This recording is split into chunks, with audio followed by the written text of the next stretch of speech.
ఊరికి దూరంగా ఒక బస్ స్టాప్. బస్ ఆగకుండా వెనక్కి వెళ్ళిపోతుంది. వాసు వచ్చి, సార్ ఆపండి, ఇదే నా లాస్ట్ స్టాప్, నేను ఇక్కడ దిగాలి అని అనగానే బస్ ఆపి కండక్టర్, డ్రైవర్ వాసు వైపు ఒక్కసారిగా చూశారు. ఏంటయ్యా నువ్వు ఇక్కడ దిగుతావా? దిగి ఎక్కడికి వెళ్తావయ్యా అంటాడు కండక్టర్. ఇంకెక్కడికి వెళ్తాను, పద్మినిపురం వెళ్ళాలి, అదిగో ఆ దూరంగా కనిపిస్తున్న ఊరే అని చూపిస్తాడు.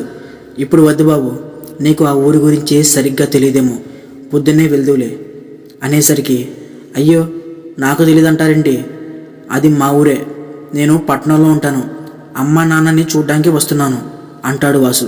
అందుకే నీకు తెలియదు, ఇలా వచ్చి కూర్చో, ఇప్పుడు ఇక్కడ ఉండడం మంచిది కాదు, మాతో వెనక్కి వచ్చేసాయి, పొద్దున్నే ఫస్ట్ బస్కి మళ్ళీ వచ్చేదు అంటాడు డ్రైవర్.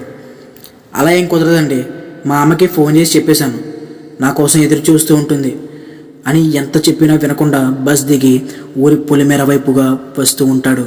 పొలిమేర దగ్గరికి వచ్చేసరికి గేట్లు మూసి ఉంటాయి.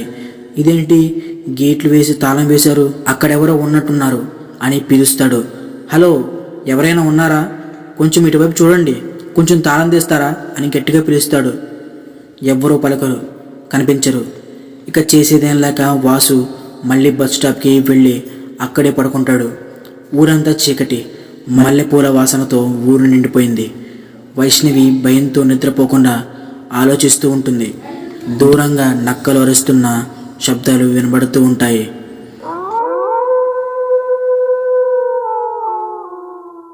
సమయం 10 అయ్యేసరికి ఎదురుగాలులు వీస్తూ కిటికీలు తలుపులు గాలికి శబ్దాలు చేస్తూ ఉండగా ఒక ఇంటి తలుపులు తెరుచుకుంటుంది.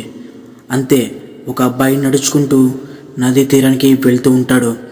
అతనికి పువ్వులు దారి చూపిస్తాయి. ఆ సమయంలో మల్లెపూల వాసన తప్ప అతనికి వేరే లోకం లేదు. తెల్లారింది. ఊరంతా ఏం వినాలా అని భయపడుతూ ఉండగా ఒక వార్త వచ్చింది. నదీ తీరాన గుర్తు తెలియని వ్యక్తి ఎవరో చనిపోయారంట అని తెలిసింది. ఊరంతా పరుగు పెట్టారు. వైష్ణవి వెళ్ళి, ఏవండి, అనుకున్నదే అయిందండి, ఎవరో నది దగ్గర చనిపోయారంట, పదండి. ఎవరో నది తీరాన అనుకున్నదే అయిందండి, ఎవరో నది తీరాన చనిపోయారంట, పదండి. నాకు భయంగా ఉంది, అసలే వాసు కూడా రాలేదు అని ఇద్దరూ వెళ్తారు. వెళ్తున్న వారిద్దరికి వాసు ఎదురవుతాడు. వాసు, నువ్వు బాగానే ఉన్నావు కదా, పద ముందు ఇంటికి వెళ్దాం. అమ్మా, అక్కడ చాలామంది జనాలు ఉన్నారు, అసలు ఏమైందో వెళ్ళి చూద్దామా అంటాడు. అవన్నీ తర్వాత, ఏమండి మీరు వెళ్ళండి, నేను వాసు ఇంటికి వెళ్తాం అని ఇంటికి తీసుకెళ్తుంది. అసలు అక్కడ చనిపోయింది ఎవరు ఆ ఊరిని పీడిస్తున్నారు తెలుసుకోవాలనుకుంటే పార్ట్ 3 కోసం కమెంట్ చేయండి.